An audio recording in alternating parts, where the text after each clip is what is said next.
Hey, this is Jessie V. My mouth is like really dry. So you all probably saw the title of this video and were like, kidnapped? Kidnapped in Paris? Kidnapped.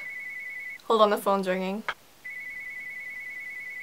So it was actually my sister who was almost kidnapped. It was very scary, and still to this day she just is in fear of going back to Paris. It was very close. So this summer, my parents, my sister, and I decided to go to Europe because we've never been before and we thought it'd be a great experience. So we went for about 3 weeks. First we went to Estonia.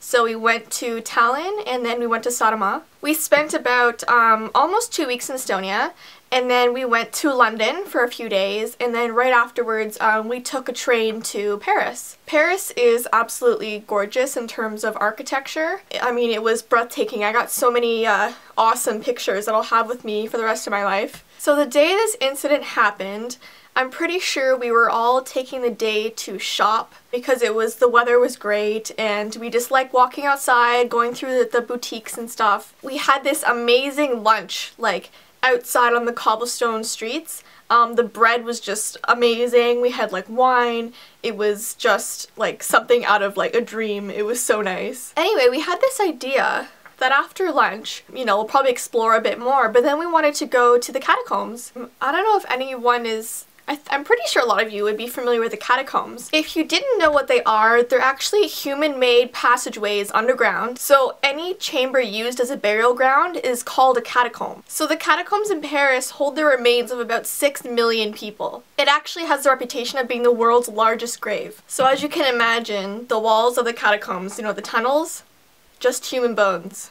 We ended up deciding it'd be a great experience just to go and see. Anyway, so we're walking over, I think it's about 3:30 p.m. We get there and there's a huge line of people waiting to go into the catacombs, which isn't very surprising. But I mean, now we'd have to wait, you know, who knows how long. We line up and this man who works as, I guess, a tour guide inside of the catacombs comes up and he's like, just so you know, we're closing the catacombs down at 4 p.m.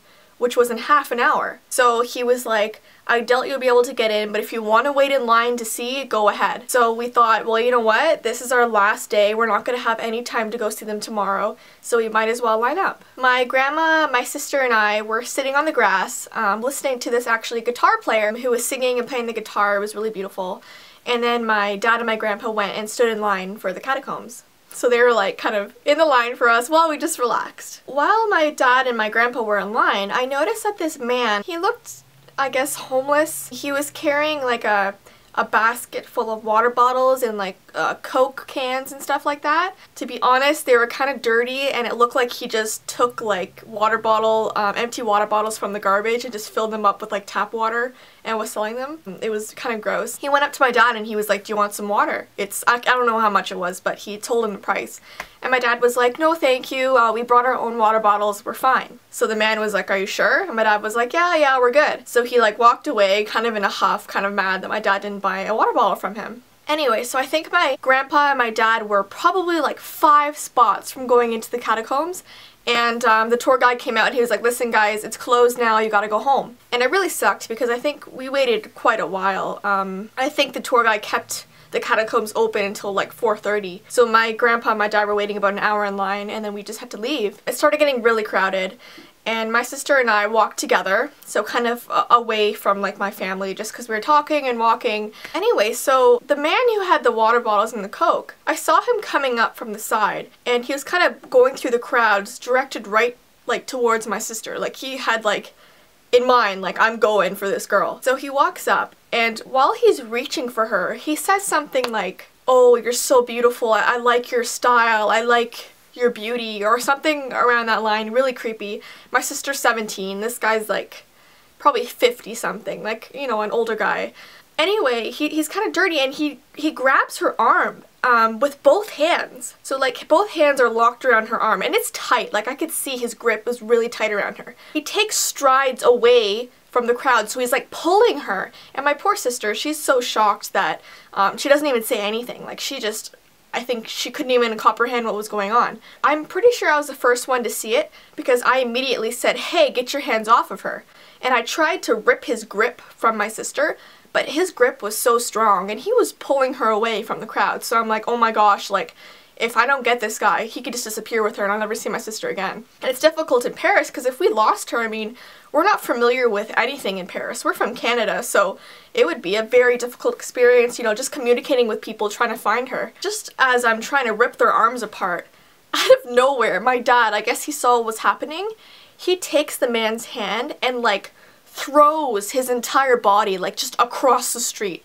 Like I saw this man, he just went flying. Like my dad just sent him far away from my sister. Anyway, so I take my sister and I'm like, listen, we gotta run away because my dad's dealing with this man, but I want to get you away from what's going on. So my sister and I get far enough away that we could still see my dad dealing with this man, but my sister was safe. My dad's like right in this guy's face. He's like, why the hell would you touch my daughter? Don't you ever put your hands on her? Like my dad was ready to have a full-on fight with this guy. Like he had already pushed him halfway across the street and he was ready to beat this guy up. This guy didn't even apologize, didn't even say what he did was wrong. He was just arguing. Like I don't even know, it was partly in French, partly in English. He was just yelling back at my dad like, what's your problem, blah blah, as if he did nothing wrong. This guy takes out his Coke cans from his basket, ready to throw them at my dad. And my dad was like, I dare you to throw that at me.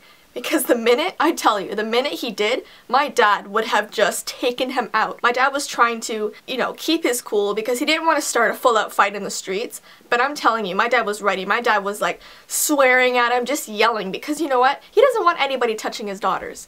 I don't blame him. Like if I had a kid and some man just tried to steal them, I would be pissed, just like my dad was. Like even my grandpa was there backing up my dad. Like my grandpa was just as mad. Like it was so funny because you could just see this like man with this like basket of water bottles and Coke, and then this older man, which was my grandpa, and my dad just like ready to beat him up like in his face, like, do you want to go? Do you want to go?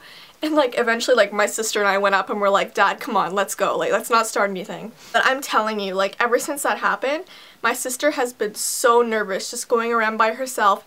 Even like our last day in Paris, she just didn't want to go on a subway, she didn't want to go out in crowded streets, like she was just very nervous, and I don't blame her.